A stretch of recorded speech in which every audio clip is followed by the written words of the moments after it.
What is the topic? Topic is আমরা যখন আইএলসের ক্ষেত্রে দেখি, আমরা একটা জিনিস দেখতে পাই যে আইএলসের স্পিকিংয়ে, স্পেশালি স্পিকিংয়ে অনেক স্টুডেন্ট আপনারা স্কোর মিস করে। হ্যাঁ, যারা পরীক্ষা দিয়েছে তারা তো মিস করছে, তো আপনারাও একটা মিস করার বড় চান্সেস আছে। হ্যাঁ, যে আইএলসের স্পিকিংয়ে আপনারা স্কোরটা মিস করতে পারেন। এটা কয়েকটা রিজন আমরা একটু বের করার চেষ্টা করেছি। এইগুলো হচ্ছে সাধারণত রিজন যে আপনি যে কারণে স্পিকিংয়ে স্কোরটা মিস করেন মেইনলি। এই রিজনগুলো নিয়ে আমরা একটু ডিসকাস করব। প্রথম রিজন যেটা আমরা দেখতে পাচ্ছি, focusing on the wrong thing. আমরা ভুল জিনিস আসলে ফোকাস করি স্পিকিংয়ের ক্ষেত্রে। ভুল জিনিসে ফোকাস করা বলতে কি বোঝায়? যেমন আপনি যখন স্পিকিং করছেন তখন আপনি কী নিয়ে চিন্তা করছেন? আপনি গ্রামার নিয়ে চিন্তা করছেন, তাই না? যে আমার গ্রামারটা আসলে কেমন? আচ্ছা, আমি গ্রামারে ভুল করছি না তো, তাই না? এটা নিয়ে আমরা চিন্তা করছি। আবার চিন্তা করছি, আচ্ছা আমার অ্যাকসেন্ট ঠিক আছে কিনা? ওইটা আরও ডেঞ্জারাস, তাই না? যে আপনার অ্যাকসেন্ট ঠিক আছে কিনা, এটা আরও dangerous. And after that accent, grammar এগুলো নিয়ে চিন্তা করতে গিয়ে যেটা হয়, আমাদের যে মেইন জিনিসটা, আইএলসের প্রধান যে জিনিসটা আমাদের প্রথমত চেক করে স্পিকিংয়ের ক্ষেত্রে, ফ্লুয়েন্সি, সেখানে একটা আমাদের প্রবলেম হয়ে যায়। কী ধরনের প্রবলেম হয়ে যায়? কারণ আমরা যদি স্পিকিংয়ের ডেসক্রিপ্টরসে দেখি, ব্যান্ড ডেসক্রিপ্টরসে দেখি, তার প্রথম এবং প্রধান যে জিনিসটা আমাদের থেকে চেক করে সেটা কি? ফ্লুয়েন্সি। প্রথম চেক করে কি? ফ্লুয়েন্সি। আমরা একটু দেখি ব্যান্ডে 5 এর ক্ষেত্রে কি বলছে দেখুন, usually able to keep going. Usually, সব সময় না, ইউজুয়ালি, মোটামুটি অনেক সময় আপনি কথা বলে যেতে পারছেন। 5 এ বলছে, এটা প্রথম পয়েন্ট। দেখেন ব্যান্ড ডেসক্রিপ্টর দেখেই দিন শেষে আপনাকে স্কোর করবে, এবং আমরা যেটা করি, আমরা ব্যান্ড ডেসক্রিপ্টরসের দিকে একটু মনোযোগ কম দেই, which is totally wrong, super wrong. 6 এ কি বলছে? Able to keep going. 7 এ এসে কি বলে? এখানেও able to keep going. Difference কি? Without noticeable effort. ডিফারেন্সগুলো দেখুন, 5 এ বলছে usually able to keep going, আপনি মোটামুটি কথা বলা যেতে পারেন। এখানে কিন্তু আর ইউজুয়ালি বলছে না, তার মানে আপনি সব সময় কথা বলে যেতে পারছেন, আপনি থেমে যাচ্ছেন না। আপনাকে যে কোয়েশ্চেনই করা হোক না কেন, আপনি অ্যান্সার করে যেতে পারছেন। তাহলে দেখেন, আমরা যখন স্পিকিংটা করব তখন আমরা একটা রাইট অর্ডার ফলো করতে হবে। রাইট অর্ডার, হ্যাঁ, not following the right order. So right অর্ডারটা কি, এটা আমাদেরকে কিন্তু ব্যান্ড ডেসক্রিপ্টরসে বলে দিচ্ছে যে what is should be the right order. প্রথম আপনার চিন্তা করা উচিত, আমি মোটামুটি বেশিরভাগ সময় কথা বলে যেতে পারছি। এটা যদি আপনি অ্যাচিভ করে ফেলতে পারেন, সেকেন্ড অপশন আপনার হওয়া উচিত যে না, আমি মোটামুটি সব সময় না, আমি একদম সব সময়, যখনই যে কোয়েশ্চেনই আমাকে করা হোক না কেন, বাট 1 2 3 যে কোয়েশ্চেন করা হোক, আমি সব সময় কথা বলে যেতে পারছি। It should be your second priority. Third, without noticeable effort. What is noticeable effort? Noticeable effort means whenever you are talking, you didn't need any kind of effort that will be noticed by your instructor. What is noticeable effort? Sometimes we take times in between, হ্যাঁ, stop হয়ে যায় আমরা অনেক সময়। আবার অনেক সময় দেখা যায় যে আমরা মামলিং করতে থাকি, অ্যাবল টু, এই ধরনের কথা এভাবে বলতে থাকি। সো এগুলো কি? এগুলো এফোর্ট দরকার হচ্ছে। আমরা যখন কথা বলছি এফোর্টলেস কথা হচ্ছে না, আমরা চিন্তা করে ভেবে চিনতে তারপরে কথা বলছি। তো যে এই একটা রাইট স্টাডি অর্ডারটা আপনাকে ফলো করতে হবে। You don't need to think about other things first. যখন আপনি এটা অ্যাচিভ করে ফেলবেন, তারপর আপনি অন্যগুলো নিয়ে চিন্তা করেন, বাকি জিনিসগুলো নিয়ে চিন্তা করেন, কানেকটিভস, ভালো ওয়ার্ডস, এই জিনিসগুলো তার অনেক পরে আসবে। তাহলে আমরা কি শিখলাম? প্রথমত আমাদেরকে চেষ্টা করতে হবে আমরা মোটামুটি সবসময় কথা বলে যেতে পারছি। সেকেন্ড, মোটামুটি সবসময় না, আমরা একদম অল দ্য টাইম, যখনই যে কোয়েশ্চেন করা হচ্ছে আমরা বলে যেতে পারছি। একটু ভুল সঠিক হচ্ছে, মাঝে মধ্যে হয়তো আমাদের একটু ছোটোখাটো মামলিংও হচ্ছে, বাট আমরা সবসময় কথা বলে যেতে পারছি। থার্ড, ফাইনালি, আমরা যখন নোটিসেবল এফোর্ট ছাড়া, কোনো ধরনের কোনো মামলিং ছাড়া, কোনো ধরনের কোনো স্টপেজ ছাড়া আমরা কথা বলে যেতে পারছি। That should be hour third priority. যখন আমরা এটা অ্যাচিভ করে ফেলবো, দেন আমরা আস্তে আস্তে চিন্তা করবো যে ওকে, আমরা একটা ভালো কিছু ওয়ার্ড ইউজ করতে পারি কিনা, আমরা একটু অ্যাপ্রোপ্রিয়েট সেন্টেন্সেস ইউজ করতে পারি কিনা, আমরা কিছু আমাদের সেন্টেন্সে ভেরিয়েশন নিয়ে আসতে পারি কিনা, আমরা দুই একটা জায়গায় প্যারাফ্রেজ করতে পারছি কিনা, এভাবে আমরা একটু করার চেষ্টা করব। আরেকটা জিনিস আমরা করে থাকি, instead of speaking we do reading. অনেককেই আমি দেখে থাকি, লট অফ স্টুডেন্টস, এই ভুলটা আমরা মোটামুটি অনেকেই করি। কি করি? যে পড়তে থাকি। স্পিকিংয়ে আপনাকে জিজ্ঞেস করবে, আপনাকে সেখানে কথা বলতে বলবে, আপনাকে একটা বই দিয়ে বলবে না যে অ্যান্সারগুলো পড়ো। রিডিংয়ে আপনাকে পড়তে বলবে, স্পিকিংয়ে আপনাকে পড়তে বলবে না। তো দেখা যাচ্ছে আমরা কি করি, মাক্কার বই, ওই বই, সেই বই যেগুলো আছে, এগুলোকে অ্যান্সার পড়তে থাকি। এখন অ্যান্সার পড়া খারাপ কিছু না, কিন্তু প্রবলেম হচ্ছে অ্যাজ এ হিউম্যান ব্রেইন, হ্যাঁ, আমাদেরটা তো human brain always remember the things. আপনি যখন অ্যান্সারগুলো পড়েন এটা আপনার মাথায় থেকে যায় কিছুটা, এবং যখনই ওই কোয়েশ্চেনটা থেকে একটু বাইরে গিয়ে কোয়েশ্চেনটা করে তখনই আমরা ওখানে গিয়ে মামলিং করতে থাকি, স্টপেজ হয়ে যায়। এবং অনেকেই আপনাকে হয়তো বলবে যে মার্কার থেকে তো আসলে কমন আসতেছে, বা আপনার বিভিন্ন বই থেকে তো আসলে দেখা যাচ্ছে যে ওই টপিক থেকেই অ্যান্সার আসতেছে, কিন্তু আপনি একজন স্টুডেন্টকেও দেখাতে পারবেন না স্পিকিংয়ে খুব ভালো স্কোর পেয়েছে বাট স্টিল যে কোনো টপিকে কোয়েশ্চেন করলে, জিজ্ঞেস করলে অ্যান্সার করতে পারে না। You will never get one student like that. যারা দেখবেন যে স্পিকিংয়ে ভালো অ্যান্সার করছে তাদেরকে যে কোনো টপিকে দিলেই তারা অ্যান্সার করতে পারছে, কথা বলে যেতে পারছে। That's important. তো এখন থেকে যেটা করবেন, পড়ার পরিবর্তে অ্যান্সার বলার চেষ্টা করবেন। অ্যান্সার পড়ার দরকার নেই। যখন যেটা পাবেন সেটা আমি সাজেস্ট করি যে ক্যামব্রিজ 7-8 থেকে শুরু করে ক্যামব্রিজ যে 17-18 আছে, যতগুলো আছে প্রত্যেকটাকে ধরে ধরে সেগুলোর অ্যান্সার আপনি করার চেষ্টা করবেন।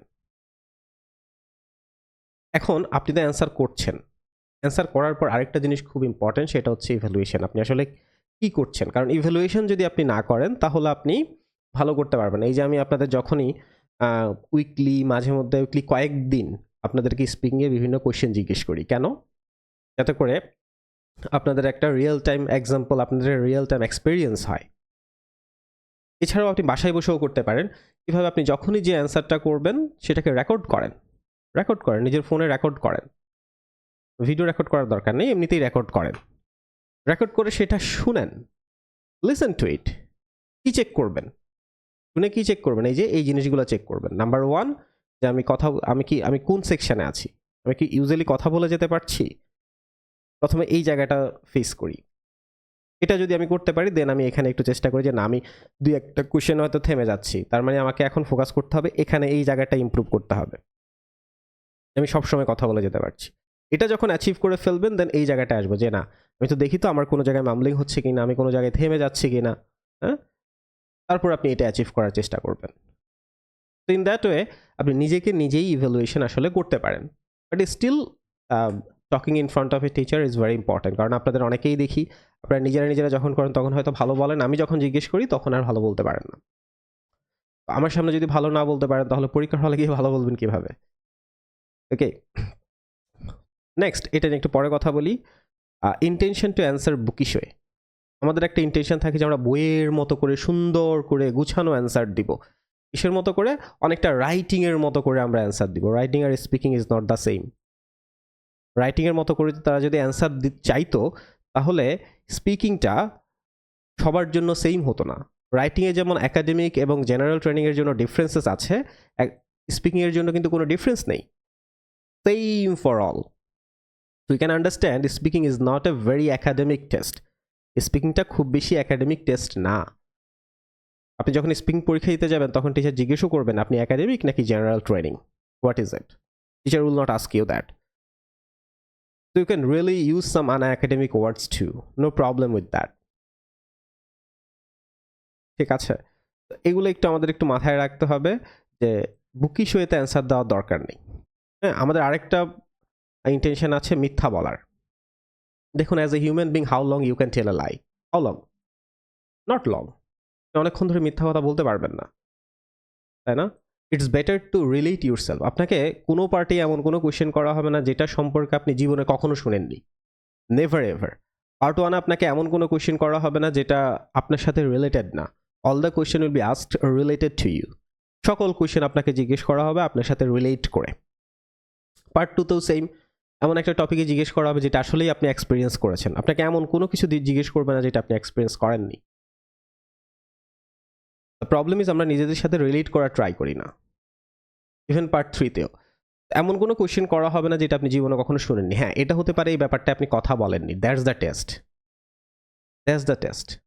এখন যদি আপনি কোয়েশ্চেনগুলোর অ্যান্সার পড়তে থাকেন পরীক্ষার হলে যখন একটা ডিফারেন্ট কোয়েশ্চেন করে বসবে তখন আর আপনি অ্যান্সার করতে পারবেন না। এখন থেকেই এই প্র্যাকটিসগুলো করার চেষ্টা করতে হবে, ইজ আ ভেরি ইম্পর্টেন্ট। ঠিক আছে, not focusing on small details, এই জায়গাটা নিয়ে আমরা কথা বলি পার্ট 2তে গিয়ে। মেথডটা নিয়ে একটু বলি।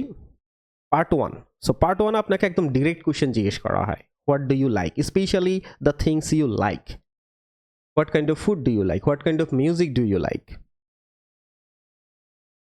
Do you have any kind of favorite numbers? তো আপনার ফেভারিট জিনিসপত্র, আপনি কি লাইক করেন, এই ধরনের কোশ্চেনগুলো করা হয়। এবং আমরা যেটা করি, যেমন আপনাকে জিজ্ঞেস করে ডু ইউ লাইক পার্কস, হ্যাঁ আপনি অ্যান্সার শুরু করেন Bangladesh have lot of parks, এটা তো জিজ্ঞেসই করা হয়নি আপনাকে, হয়েছে কি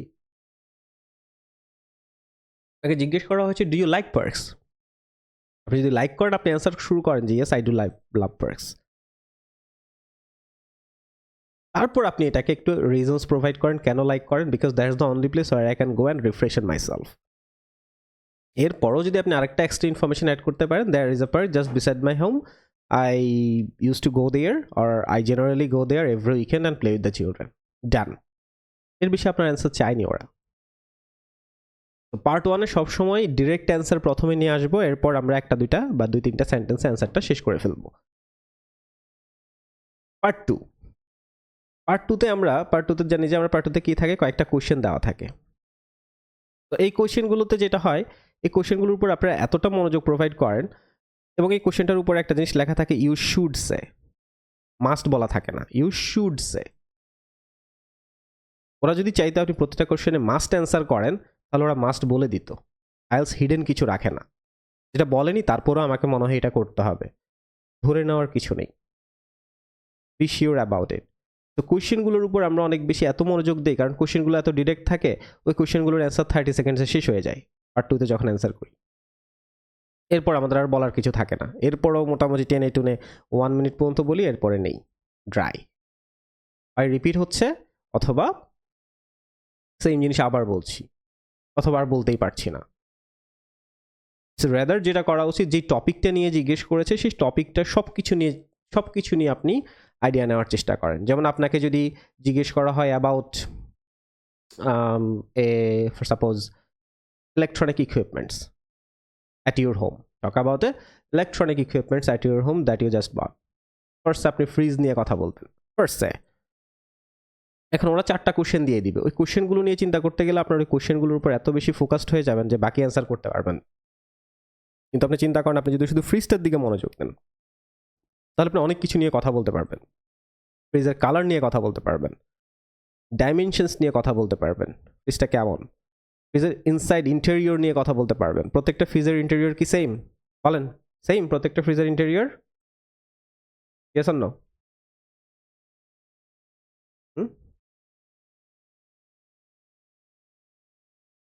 ইন্টেরিয়র বুঝি,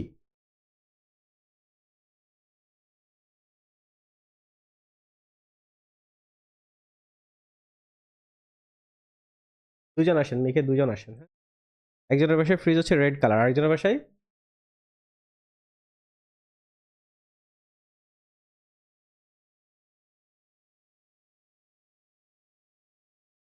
কথা বলেন, কথা বলেন, তুমি বন্ধ কর, কথা বলেন। একজনের বাসায় রেড কালার, আরেকজনের বাসায় ব্ল্যাক কালার, ওকে। সিঙ্গেল ডোর ডাবল ডোর বলেন। সিঙ্গেল ডোর ভাইয়া।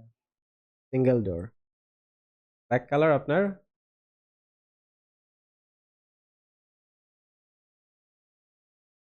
সিঙ্গেল, অনেকের ডাবল ডোর থাকে। তো দেখুন এই যে এই জিনিসগুলো নিয়ে আপনি কথা বলতে পারছেন, সিঙ্গেল ডোর ডাবল ডোর, তাই না? এখন আপনার বাসায় ধরেন সিঙ্গেল ডোর, এখন আপনার রেড কালার, এখন রেড কালারটা হয়তো আপনার পছন্দ না, আপনার হয়তো ব্ল্যাক কালারটা পছন্দ, সেক্ষেত্রে সেটা নিয়েও কিন্তু কথা বলতে পারছেন আপনি ইন দ্য মিন টাইম, তাই না? এছাড়াও আপনি ফ্রিজে আসলে কোন কোন জিনিসগুলো ফ্রিজ আপ করেন, আমরা কিন্তু by the different time we preserve different things on the fridge. হ্যাঁ গরমের টাইম আমরা যে জিনিসগুলো প্রিজার্ভ করি, শীতের সময় কি আমরা উইন্টার সিজনে কি সেম জিনিসগুলো প্রিজার্ভ করি? না তো, সেম জিনিস প্রিজার্ভ করি না। গরমের টাইমে লাইক এখন বর্তমান যে টাইমটাই, এই টাইমটাতে মোটামুটি যাদেরই ফ্রিজ আছে ফ্রিজে মোটামুটি আইস থাকবেই, এটা কনফার্ম। শীতকালে আইসটা খুব বেশি ম্যান্ডেটরি না, থাকলেও হচ্ছে না থাকলেও হচ্ছে। আমার যেমন এই টাইমে আমার ফ্রিজে হচ্ছে 2 কেস আইস হচ্ছে থাকতেই হবে, এটা মাস্ট। এই শীতকাল ঠান্ডাকালে, শীতকালে উইন্টার সিজনে এটা আসলে তেমন কোনো প্রবলেম না, থাকলে থাকলো না থাকলে নেই, কারণ প্রয়োজন হয় না, তাই না? এগুলো নিয়ে আপনি কথা বলতে পারছেন। এছাড়া আপনি যখন ফ্রিজটা প্রথম যখন দেখেছেন, হ্যাঁ ফ্রিজটা যখন আপনি প্রথম দেখেছেন তখন আপনার একটা ইমোশনস তৈরি হয়েছিল, আচ্ছা ফ্রিজটা কেমন, ফ্রিজটার প্রাইস কেমন, তাই না? ফ্রিজটার প্রাইস অবশ্যই আপনার জানা আছে, না জানা থাকলে আপনি ধারণা করে বলতে পারেন, আপনি প্রাইস নিয়ে কথা বলতে পারছেন, তাই না? ইউজ নিয়ে কথা বলতে পারছেন, কোন কোন জায়গায় কি ইউজ করেন। মেবি ফ্রিজে দুইটা অপশন থাকে, একটা নর্মাল থাকে আর একটা ডিপ থাকে। নর্মাল আপনি কি কি জিনিসগুলো রাখেন, ডিপে আপনি কোন কোন জিনিসগুলো রাখেন। দেখেন আপনি যদি এই 4টা কোয়েশ্চেনের মধ্যে সীমাবদ্ধ থাকেন তাহলে দেখবেন যে এই জিনিসগুলো নিয়ে আপনি আর কথা বলতে পারবেন না। আর আপনি যদি মনোযোগটা শুধুমাত্র অনলি অন টপিকের উপর দেন তখন দেখা যাচ্ছে যে আপনি অনেক জিনিস নিয়ে কথা বলতে পারবেন। তো দ্যাটস অ্যানাদার থিং। যখনই আমরা পার্ট 2 করব তখন আমরা কি করব, আমরা একটু টপিক বেসড ডিটেলস বের করার চেষ্টা করব rather than questions. And number 3, perspective. পার্সপেক্টিভটা খুব ইম্পর্ট্যান্ট পার্ট 3-তে গিয়ে। যেমন আমাদেরকে যখনই যে কোনো ব্যাপারে কোয়েশ্চেন করা হয় আমরা অ্যান্সার করতে একটু প্রবলেম ফেস করি, যে আমরা আইডিয়া জেনারেশন। পার্ট 3-তে কি হয়, আইডিয়া জেনারেশন, যে আমরা আইডিয়াটা জেনারেট করতে পারি না। এই জায়গাটা যদি আমরা পার্সপেক্টিভ ইউজ করি দেখবেন যে জিনিসগুলো আমাদের জন্য অনেক বেশি ইজিয়ার হয়ে যাবে। কি ধরনের পার্সপেক্টিভ আমরা ইউজ করতে পারি, যেমন একটা পার্সপেক্টিভ আমরা ইউজ করতে পারি location based perspective. Location based perspective এটা কি, সাপোজ আপনাকে ড্রেস নিয়ে জিজ্ঞেস করা হয়েছে, হ্যাঁ সবসময় এই ধরনটাই দেওয়া হয়, ড্রেস নিয়ে জিজ্ঞেস করা হয়েছে। এখন রুরাল এরিয়াতে মানুষজন যে ধরনের ড্রেসেস পরে, সিটি এরিয়াতে কি মানুষ সেম ধরনের ড্রেস পরে?